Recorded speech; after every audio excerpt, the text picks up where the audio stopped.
Instead, Doom falls, and maybe Tundra are just trying to give Doom a little bit of a higher win percentage. Yeah, no, for sure. I mean, I didn't listen to a single thing that the panel said, but definitely I would say that the thing that they probably pointed out, if I did listen, would be the fact that Queen of Pain versus Tusk, that's looking like a pretty tough matchup for the Tusk. So, I mean, a lot of eyes on the Doom in this game, because I know that's like the hot new hero, but Queen of Pain, I've seen this hero beat Lina. He has to level Blink. Okay, well, it's Ice Shards versus Blink, so I feel like that's kind of okay. Okay. They're both going to hit level 2 quickly. Yeah.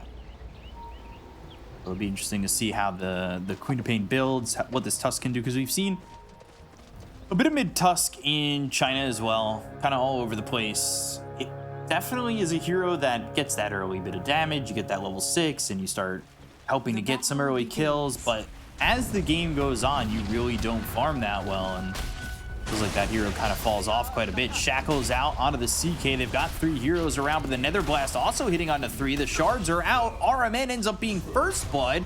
Skitter not surviving. They'll fall to Mind Control, but there's the slow from the Stroke of Fate. It looks like it might be 2. Mind Control falls. Snake King and Saksa up against GH. There's the Shackles. In comes 9 to help out. Snake King, he's still alive. One more right click. And it is the second highest base damage hero in Shadow Shaman, killing off Snake King. But then 9 gets a kill on GH. So a lot going on again in this pre-horn. Casually 5 kills before the game starts. That's pretty good. That bodes well for this game. I'll tell you what. Bloodbath. Blood for the Blood God. You know what? I'm rethinking this Queen of Pain versus Tusk matchup. Not because of anything that I just saw there, but just because, like, I know Tusk's Snowball and Ice Shards have been buffed a lot to do a ton of AoE damage. So, like, I wonder if Tusk can just shove out the lane and do fine here. Like, that's a possibility. The other possibility is he just gets owned because he's a melee hero. But, oh, if GH goes down again. He's got a Fairy Fire. He bought a new one. Got it replaced. It was under warranty. I'm actually surprised he bought a new Fairy Fire. He really likes the old bait potential from that item. Shackle? Cool. Got Gush. Only level 1 here for Mind Control, though. All he has to put into that attack is just the Gush. Great hero to right click with the minus armor, though. I mean, Shadow Shaman's like the one guy. Like Treant's better in terms of base damage, but he's a slow fat melee hero. GH again. Gush is out. Shackle's there, but GH may be recognizing that he's going to die to Skitter, so he gives up on the Shackle. Not in time, though, so another kill for the CK, already sitting at 2 and 1. Certainly not kind of where you want to be. Baiting. Is he baiting or is he dying? He's baiting. I can't tell. I don't know who wins this one. I really don't know. It looks like it might be 9, but now he's got the help from Kuroki and will blink away. Hoping to get another water rune here as he sips on that bottle. What flavor do you think bottle is? Is it water or is it like Gatorade where it's just blue? No, it's definitely Gatorade. I mean, the water rune is definitely Gatorade. That's like the Gatorade Zero white version, which is usually Arctic Berry. Ooh. Get some Arctic Berry. GH bottom, Shackles again, trying to stay alive, but it's more so, I guess, to help Mind Control get away as GH falls to Snake King, and it's now 5-2 in favor of Tundra. Tundra just play fast-paced Dota all the time. Inkswell? They really do. They really do. They just go for kills because it's fun, and then it wins them games. Like, Skitter just ignoring the creep wave. He's like, all right, I can go for some killing action right now. Hell yeah. And then he runs back. Just a bit of a 33 just a bit of a front. Die here. At least getting Saksa. Kuroki in on 33. And, well, he's going to get run down. Nature's Grasp. Miracle. Chikuchi doesn't find him. I think initially thought he went into the trees. Not that that will matter, as Miracle will get the kill. A lot of these heroes sitting low on Nigma Galaxy. I was hoping that maybe Tundra would have picked up the Bloodseeker last from that mid. Meanwhile, Croaky will kill himself to a tower, tier 2. Bloodseeker would have been great, I think. It's just a weird mid laner, but like in terms of the game, I think it makes a lot of sense. But Bloodseeker also solves the same problems that Doom does in this game, I think, which is like, you know, the Weaver, the Tide, like neither of these heroes want to be doomed. And same with like neither of those heroes want to get ruptured. So I feel like that would just be the only redundancy there. Queen of Pain wins the lane. Well, Miracle needs to be careful a little bit, but it looks like Saksa, if he's running down the right way, might die again. They don't have the Nature's Grasp though. That's cooldown for 10 seconds, so I Caster's Curse that. I was way ahead of the game on that one. Meanwhile, Snake King down to just one shot left before he dies. That's because Skitter's getting a kill on GH and maybe even Mind Control. Doesn't have the mana to throw out a Reality Rift or another Chaos Bolt, but then pops the wand and has enough for one, and it is the Reality Rift. These two just look so good in lane together, Skitter and Snake King. Like, you could see there that Skitter could have continued and went for a kill on Mind Control there, and then GH would have killed Snake King, but instead he turns on he turns on GH like right before Snake King goes down. It actually protects Snake King, so they get a kill and they trade 0 for 1, and then Mind Control needs to be salved. So just really good call in the lane and synergy between them that they're able to pull stuff like that off. They're already up 2,000 net worth. Obviously, they have a Doom. I don't think it's just the Doom that's really inflating this gold in the moment. Roki, with the Stroke of Fate, Inkswell lands on both, but with 33 so low, it's just not optimal to go for that. Because 33 got the creep, by the way. He got the creep. One and only, the mana burn. Yeah, with the mana aura. It's ridiculous. Especially with the Grimstroke. Just keep spamming out your nukes. That's why every time we click to them with the camera, like, they're always the ones going on them. Even though it's a Tree Weaver, which is a super strong lane, they want to use their spells. Armin is dead. Now Armin falling with the rotation of Snake King. That was 9 not using the Sonic Wave, so he could certainly make another rotation. GH comes in, but Skitter's here, so GH, you're in the wrong jungle. And Snake King getting a double kill out of that, so he's 3-1-5. He's been involved in 8 of the 9 kills they have at 6.5 minutes into the game. That is a lot of kills. Nuts. Although, did you know that if you put the Nether Ward down and the aura just like love taps somebody and they die, you get an assist for it because you technically had some debuff on them within the last like X seconds. I need to. Same thing if you Spirit Breaker charge somebody and they die while you're charging, you get an assist for it. Huh. I need to pad my stats. Yeah. Well, you actually get the assist gold now. It used to just be the stats, but you actually get gold for it now. It's pretty insane. If you just have a debuff on somebody, even if it does no damage. That's great. I could use that. Yeah, it's solid. Get some assist gold, get some assist records up there for myself. Move around the map, do my thing.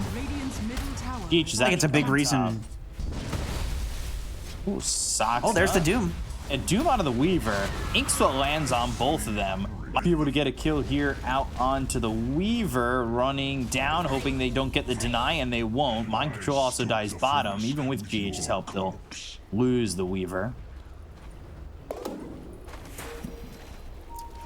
33 is not even... He's not even maxing Scorched Earth, by the way. So annoying with this mana drain creep, but... He's maxing Devour, being very greedy. So getting a kill on Weaver, 2v3, that is...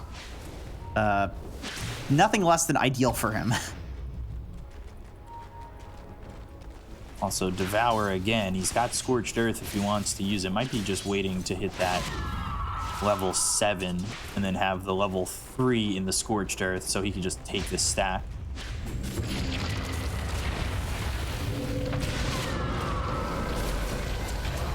Not the worst idea in the world. Ooh, mid lane. Sonic Wave, Armin. And a couple of these heroes getting low. Armin falls to 9. Stroke of Fate lands on both. go for GH, but GH will survive a little bit longer with those wand charges. 9 falls. Saksa, not much he can do. He's going to look for maybe a stroke of fate to get the kill. Oh, he nails it. Just grabs it on the edge. Meanwhile, though, Miracle comes over and takes out 33. That was a solo. 33 he was farming the stack and he got a little low. The ward scouted him out, so great warding. Yeah, Miracle, right place, right time. Yeah. So Miracle kind of rebounding a little bit there, which is really important for them to sustain because he had died a couple times. You have CK knocking it out of the park as well. Now you've got the snowball as well as the shards. Snaking in some trouble. Walrus Punch is there. 3-3 trying to save him. Not a lot of mana here for Mind Control. They're going to TP in another while Skitter takes out GH. They've got the Ink Swell. And will pop onto the Tidehunter. And with the Reality Rift, Skitter will get a double kill and a mega kill streak. Yeah, they counter rotate and get a bunch of kills. I really like, honestly, Doom and CK versus Tidehunter this game seems pretty decent just because it's so much persistent damage and chase, just like we saw last game, as RMN is almost certainly dead, just biding his time. Saksa, but 9 will get the kill. I feel like CK is this hero that, I mean, I personally think it's S tier. I know a lot of people would agree with that, but I think it's like very good. It seems like there are a lot of matchups you would expect CK to lose, where he actually does very well in that matchup, especially if he's a carry and he has items. Like against Tidehunter, didn't Skeeter say in an interview that he thinks CK is actually not that bad against Timbersaw? That's kind of what I mean, is that like these hero specialists, they like know a way to build a hero or some timing that they have where they're stronger than a hero. Like, for instance, he has this Orb of Corrosion again, and he's just harassing the hell out of Mind Control, who he shouldn't be able to because he's a Tidehunter, but it seems like with this build that he has, Max Reality Rift, and Serpent Words down here before he dies, he gets the Midas off. Value, that's worth it. Yeah, they're supposed to lose this tower at this point on Tundra, so I think they're probably okay with that. I mean, ideally, when you hold this lane, you don't lose the hero that's holding it. They like TP out, but if they die, they die. It happens. Miracle's trying to do the same top. They want to defend this tower. Could he be putting himself in a bit of a poor position, though, if he tries to defend this tower and he ends up dead? They've made some rotations, and I guess now Snaking's going to rotate out of this one as they'll go for RMN instead. Skitter, he has Reality Rift in just a second. RMN, the shards, kind of wonky, and the Walrus Punch not doing enough. Skitter with another kill. He's 7-1-2. Oh, they got the Doom off on a Weaver top. Oh, Doom on the Weaver. Overgrowth is there. Won't save Miracle. So I said they backed away with sending Snake King over bottom, but they don't even need him. They don't need Skitter either. They take out Miracle. They're looking for GH. Entry looking to blink behind the tower as they do have the Sonic Wave available for 9 on the Queen of Pain, but won't make the dive as there's no creeps nearby. Yeah, they don't exactly have great tower siege on Tundra. When you're position 5 Pugna is your best tower siege, you know you've got some issues. So I think against a tree and Tidehunter with the team fight, like especially, it makes a lot of sense to just poke, get some kills, and then back off. And they're fairly confident in their like carry potential in this game. They have the Doom for the Weaver, and then CK is like an insane hero in the late game. You know, without rapiers, CK is actually the highest damage carry. If you just go like normal carry items, like he does more damage than like Terrorblade, PA, everyone. He's the highest damage carry as long as his illusions survive. Jeez. It's crazy, and that's probably even higher now that he has this Agnum Shard that gives him a free illusion. Does that include Quinks? I don't know. I don't know why I think Quinks is so strong with his like level 25 talents. That would be like AoE. I guess I'm talking single target. Right. Snowball and Saksa, he survives this. Nice little replay. Go for RMN. I was just watching the replay where RMN use ice shards to ward trap 33. Totally unnecessary, but very cool. It was a cool kill to get, and then he got the Midas off right before. He's like, you know, value. Hashtag worth. Take it. Radiant's bottom tower is under attack. I think that's just got to be the hashtag in every tweet we make from now on. Hashtag worth. Yeah. Had some cereal. A little bit of Where did that come from? Hashtag worth. Who did that first? Memes really take a life of their own, don't they? Ooh, great overgrowth from Kuroki.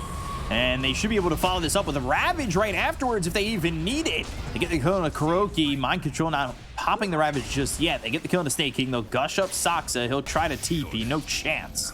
That's what you got. Dire's middle tower No chance in hell to get out of that one. And Nine is actually the only one who skips from that. Yeah, that's exactly why Tundra was hesitant to take the tower up the first time, because there's just such great tower defense on the side of Nigma. See this replay. Snowball, Walrus Punch, Saksa. Ink Swell, and the Life Drain just keeping him healthy, and boom. Kill off RMN. Then they kind of overstay their welcome. As Kuroki gets a 3-man overgrowth.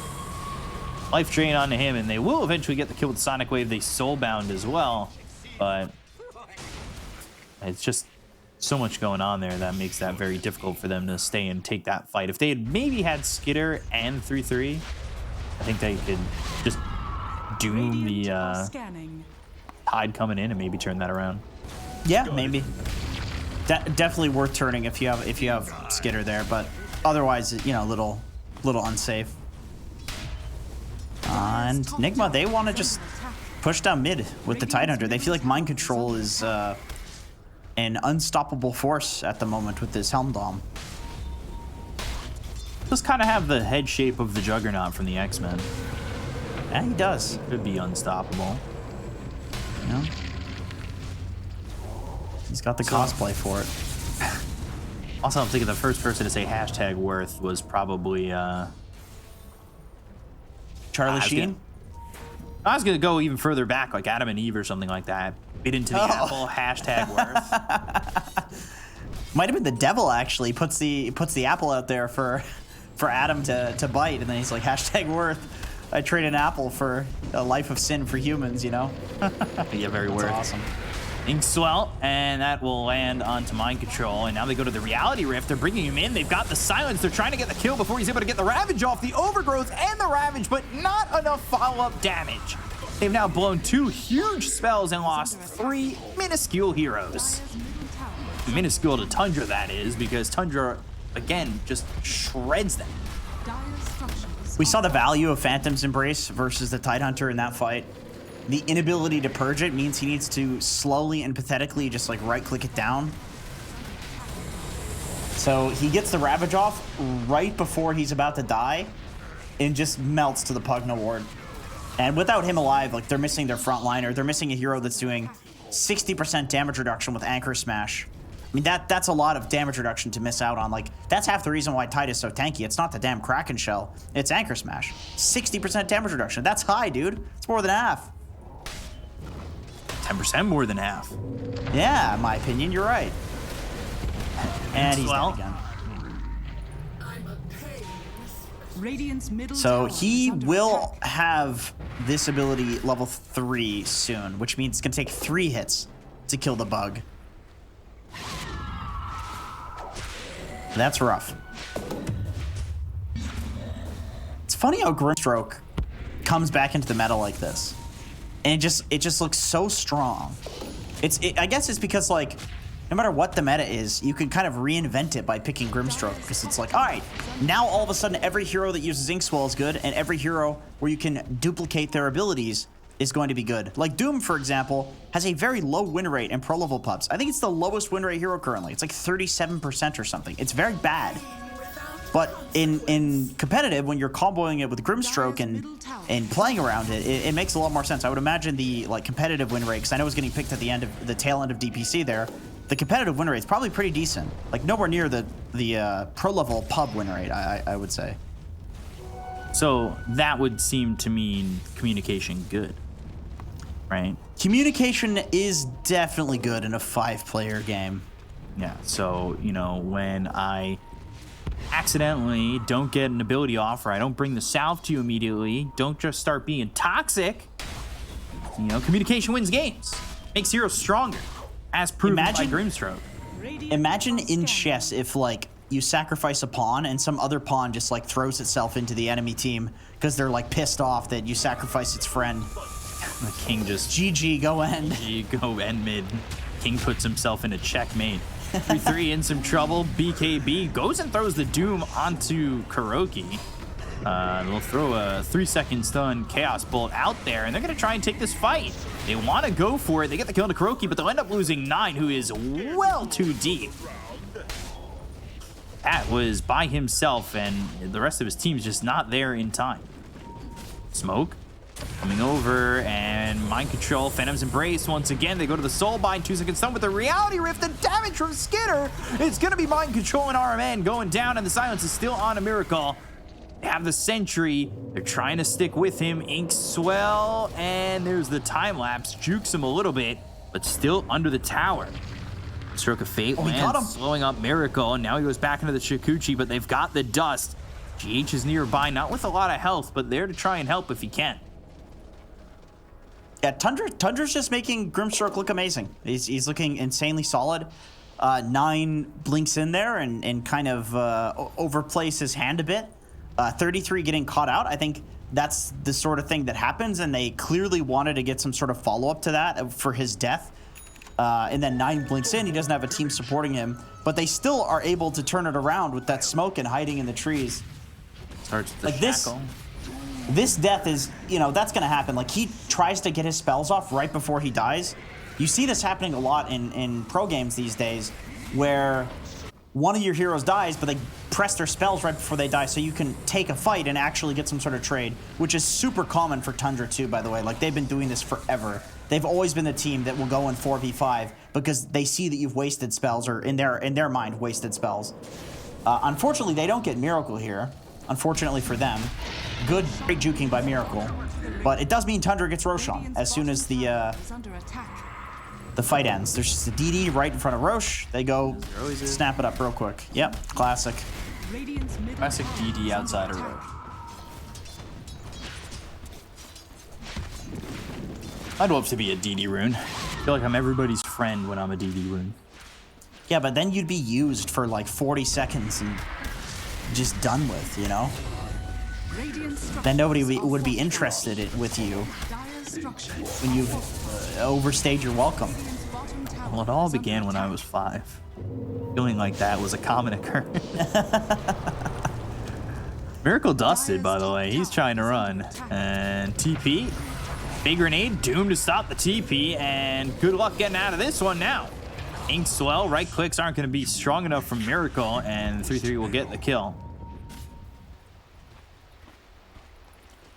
So in the meantime, 9 really messed up top. So he got his TP canceled by RMN. Great positioning from RMN, just sitting in the trees.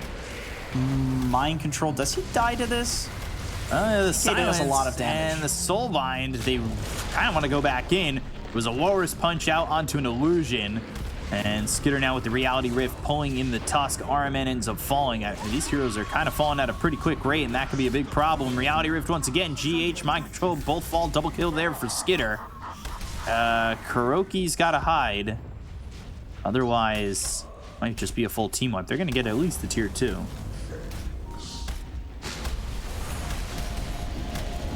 Yeah, Mind Control is not looking like a Tidehunter in this game. He's looking real squishy. CK seems like it's pretty decent against Tide. Just the constant ability to like pull him back and do overwhelming amounts of damage. Oh, 4-second stun. They will find Kuroki. Or will they? Skitter's kind of in pretty deep. Does get the kill. The rest of the team is not here. By the way. There's some classic Tundra diving action happening. He has a blink. Well, he had a blink and a blink chance, but 33 canceled his TP, dude. They're gonna go back in, bro. they're gonna try. They're not gonna go back in. They're not gonna go back in. They're gonna go. Okay. This is falling apart. That was just a 10-time spree right injected into Miracle. Yeah, dude, bro, during the, like, before that last fight, 9 did the exact same thing top, where he gets his TP canceled, and he gets mad at RM, and he's like, all right, you want to cancel my TP? I'm going to press spells, and he blinks into the tower and gets shackled into the tower. Luckily, with his Sanjin Kaya, he's actually tanky enough that he survived that. Skeeter, not so lucky in those tier 3s, but it's just funny, like, Tundra, they're always looking to pressure, like, anytime they can, even if it's, like, insanely ballsy. Like, they're always right in your face. Radiant's top tower It's cool. It's a cool way to play Dota. Radiant's Very top risky, tower though. fortified. Oh, for sure. Does Nine have... He does have the shard, so he would get a silence if he did blink on top of any of those heroes. Find that maybe with the Phantom's Embrace, and all of a sudden these heroes don't really have much to throw. Though, Reality Rift, Hex is out. Skitter, well, unable to get those kills, but Nine's still looking like he wants to go. They're going to smoke to try and catch up. They want to catch these heroes out of their base. I thought for a moment that they were going to make the play over. Snowball was already used by RMN, so he doesn't have a way out of this. 3-second stun. Gush comes in. That's with the Ags. There's the Ravage. The damage, though. Saksa gets the kill, and now they're going to look over at Kuroki.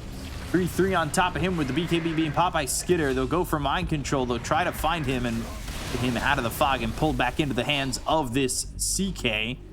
But the stun purged, I believe, by the Kraken Shell won't matter at the end of the day. They're still able to stay on top of him. The question is, can they get the kill? They find Nine. He's in too far. The Reality Rift with the Soulbind once again. They'll finish off GH. GH is going to buy back. Soulbind reconnects over to Miracle. They'll pop the Lincolns, and now it's in trouble for Miracle, and they'll lose him to 3-3.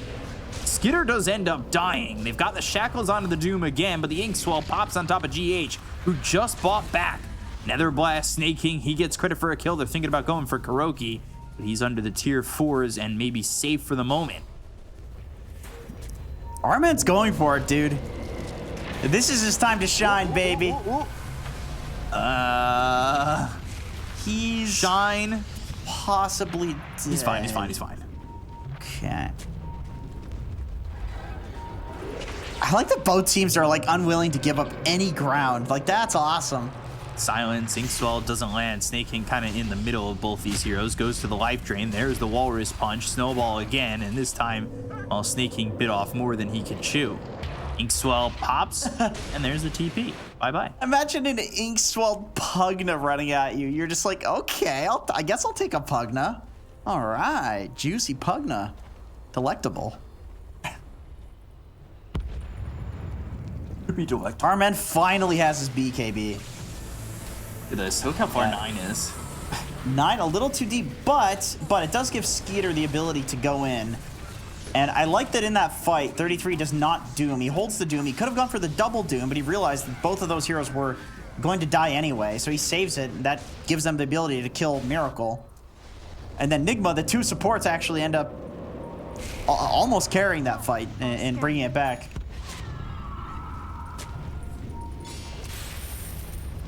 A lot of time till Roche is back up, but they've had control of this outpost. It feels like Tundra have control of the map for the most part.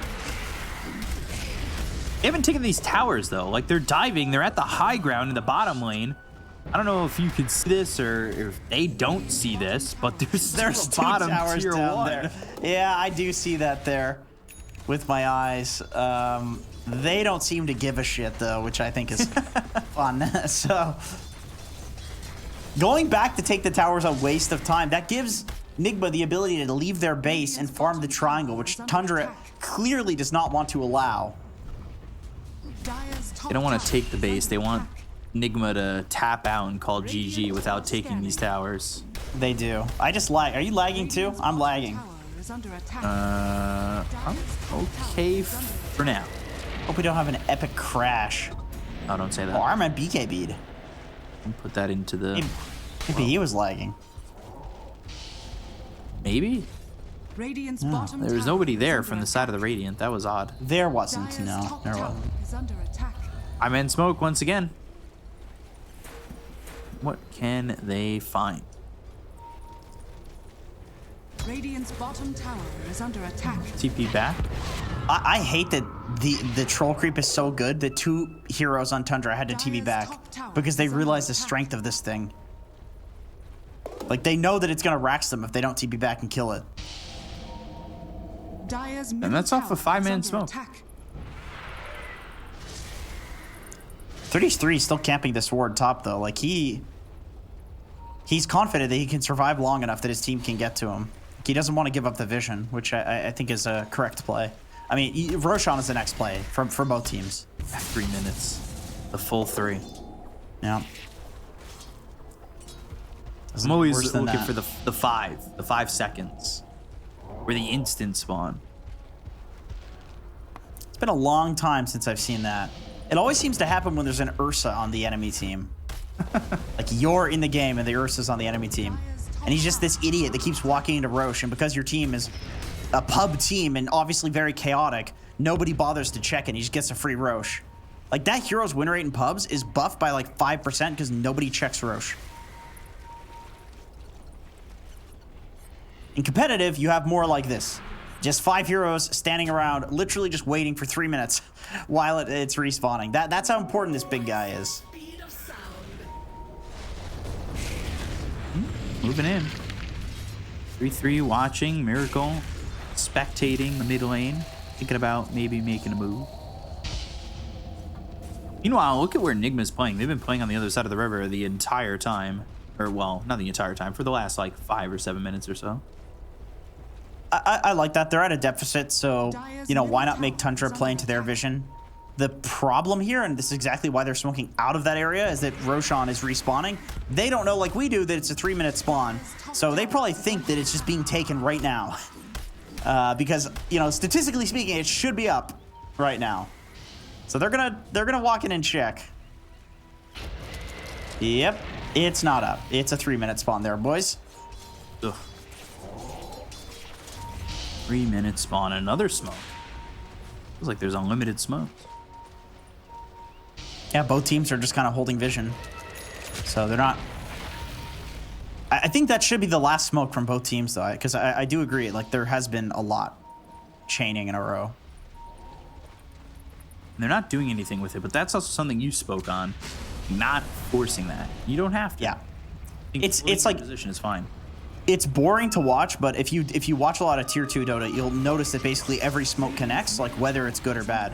Because people feel like if you smoke, like you have to make a play with it. But the very good teams are a lot more patient. They're smoking for a particular jump, and if they don't get that jump, they like find a way to back off. Because a bad smoke can be disastrous. Oh, 100%. And if you're going to smoke and then hold your positioning, I think that's fine. You're not going into a negative loss. You're just keeping yourself equal to where you are, right? So. Yeah, exactly.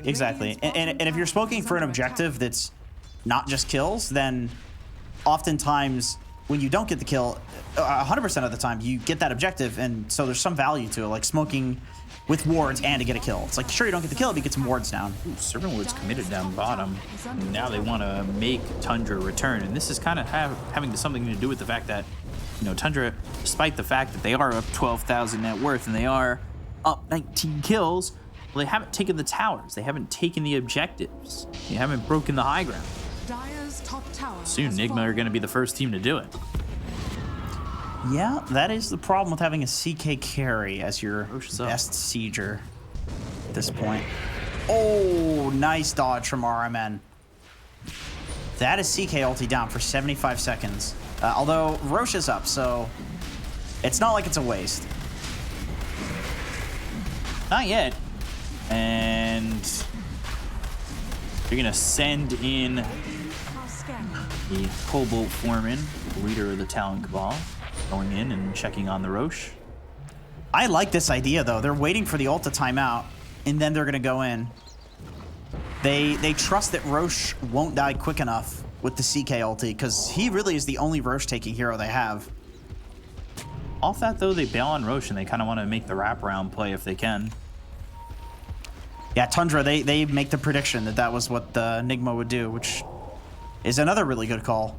Oh, if they go for the steal, that's going to be sick. All right. He's not gushing because he realizes it'll reveal it. Blink in BKB.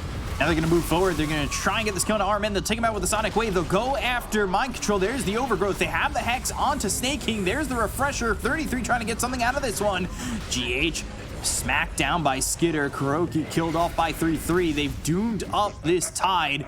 So Mind Control on the run, and he is muted, so you can't even hear what he's trying to say. Reality Rift, they'll take out his first life.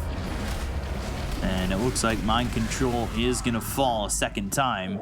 4 heroes dead on the side of Nigma Galaxy. Yeah, Mind Control did snipe the Aegis, though, so it means that the high ground push is a little bit harder for Tundra. However, I do feel like if you're expending all of your buybacks to defend that high ground push, Tundra just backs off, kills you one more time, and then the game ends. Looks like Tundra, they respect the buybacks. They're not going to go. They also respect the fact that this bot lane is fully pushed in. Okay. The bottom tier 3 has 9 health.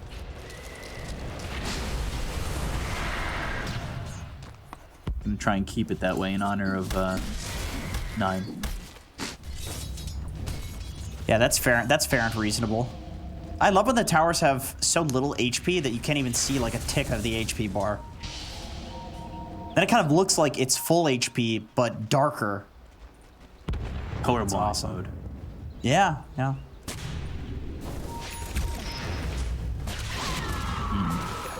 So Miracle, he's quite farmed. I kind of worry. I know they have an 18,000 net worth lead, but if Miracle just finds one fight where his positioning isn't immediately interrupted, which is very tough. Of course, there's the refresher on Doom. It's hard to survive. But that being said, if he does find that opportunity to stay alive and get the right positioning and start chunking out the damage, especially if he hits level 25, that could start to be a big issue here for Tundra, even though they have this like 19, 20k lead. Yeah, I like that he went for Daedalus. It's just raw damage. I think they need it. I think this is the only way they deal with the CK illusions. You don't have Who wants Ravage, this? Hex, Gush, Serpent Wards committed for this.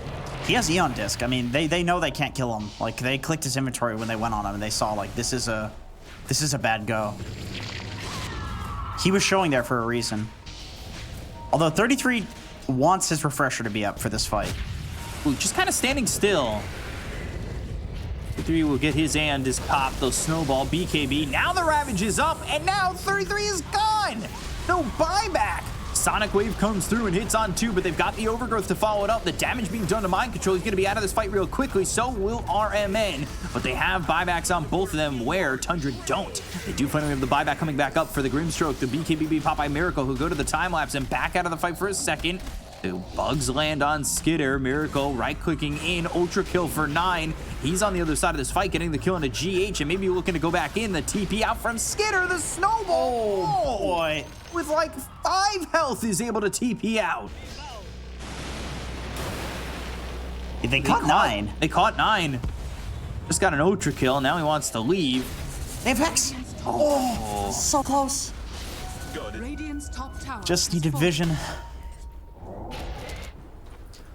Well, that was a lot of buybacks from Nigma. That was Mind Control, RMN, and GH. And those are, I mean, effectively at this point, well, let's be real. This is 4 supports and Miracle right now. So these are like effectively backliners. You can see 9 is pinging it right now. Like, he realizes, like, if we just kill these heroes in the next fight, which we can with the heroes that we have, then they're just going to lose. There's no way that Mind Control, or that Weaver can carry this game with any of these heroes dead. That was a nice catch out on 33 there, though. Like, he had Refresher BKB, he had Refresher Eon Disc, and it was just on cooldown, so he wasn't able to use it. So it's literally the perfect timing to catch him out there. Just in the nick of time.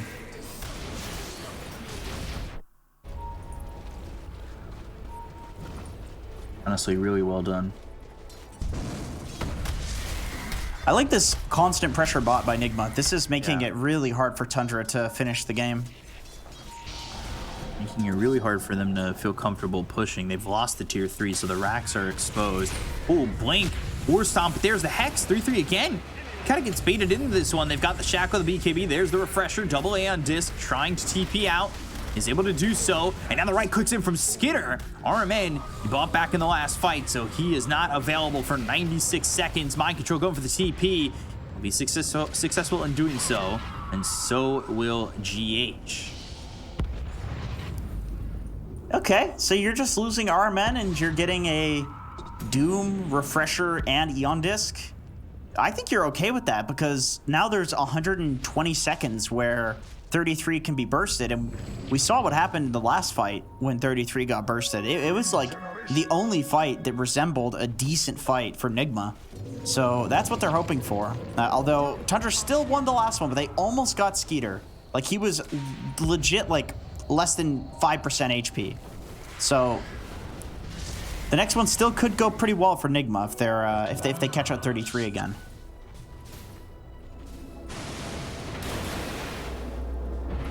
Three seconds left on that A and disc, 106 seconds left on the refresher. Just the pushing power from Tundra almost feels non-existent. Yep, they need to kill all of Nigma. That's how they push. Tower is under attack. There's not really any other way. Their heroes are pretty awful at pushing.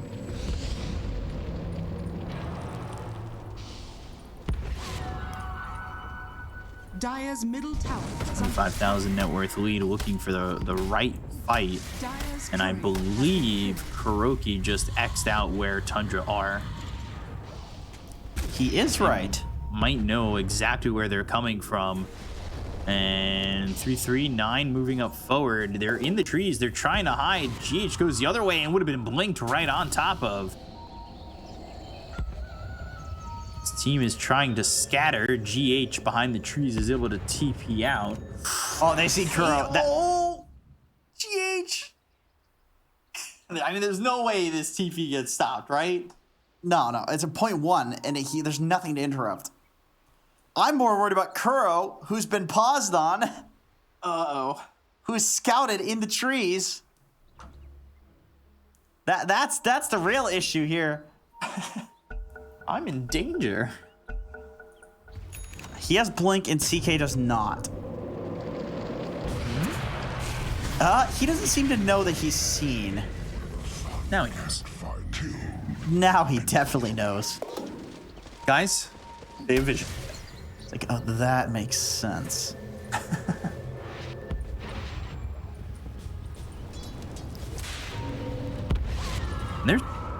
They're still going. They still want something. Dire's bottom tower is under attack. Get his blink dagger on cooldown. I don't know if that's gonna matter. 3-3 is here and is pop. Stun is out and trying to run, but not gonna get far on that one. GH now dead. That's a dieback. Seconds. He has no buyback. Yeah, that's a really important kill. That's way more important than Kuro. The shaman spells have been incredibly important for the split pushing as well as for just the massive amount of disable. Like, that's the only, like, that on top of the Ravage is the only reason Nigma has a chance in this game, is the chain stun between those two heroes. So this is a tough defense. Structures are fortified. Miracle doesn't even look interested. Middle tower is under attack. Something I spoke about as the game was getting started was where the Tusk would fall as the game went further and further. And like you can see, he just does not have any net worth. That being said, Mind Control doesn't either. Surprisingly enough. It's all on Miracle. Yeah, it is. I mean, this is classic Nigma. It's just Miracle with all the net worth and four supports, and then still somehow like looking decent. You know, that's how these guys roll. Even on their like very high tier iterations of the team, like it's usually Miracle versus 5 with 4 supports. It's a way to play the game. I mean, it's perfectly valid. It's been a good way to play the game for a long time, but it does feel like things are trending more towards semi carries these days. Mars carries and stuff like that. Is there a team that you think of when you think of an example of a team that does semi carrying well? Oh, definitely Gammon Gladiators. Definitely them. They started that stuff. I mean, Nigma does it too themselves. I remember watching them experiment with it, but it was when they didn't have a stand-in. Like, with the stand-in, it is really weird to play Dota. Has been killed. Tusk. I needs to Radiant's get out of bottom dodge. barracks are under attack.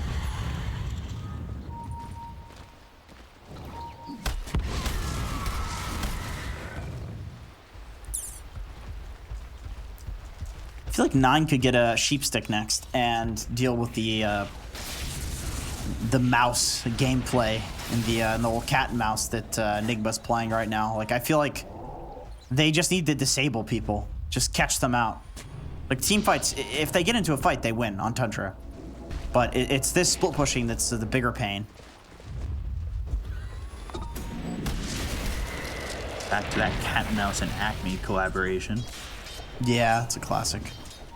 High-man smoke from Tundra. Trying to spot out whomever they can. Armin doing a good job of evading them. They do have GH now, so they have that lockdown. They have potentially that opportunity. Meanwhile, though, Roche is up, so he just cheese Refresher Shard. Tundra is kind of past them, and Nigma will go into Roche. They're going to try and sneak this out. They throw the Serpent Wards down. This is going to be a fast Roche. They've got it. Aegis in their hands. Jeez, play. Double Ravage. They have double Ravage. Now the tide has turned. Literally, he's got a second Ravage there. I feel like this is your best shot to win the game. They're going for the wraparound, too. Oh, if only they knew there was a DD bot. Ooh, Skitter. He was close. I thought they were going to just make the blind jump and go. Damn, they're going for the really long wraparound. They might get Soxa for this. RMN, he's taking all their time. They're looking to set up the right Ravage, and they're going to go through. They found the Doom. Oh, it's out of the tide. No double Ravage. No single Ravage. They already bought back on RMN. They'll get the kill on the GH. They look over at Soxa to try and find something. They've dusted up Skitter. There's the life drain from Snake King, keeping him alive. Kuroki ends up gone. 50 seconds, no buyback. It was the right idea, the wrong execution. Oh, man.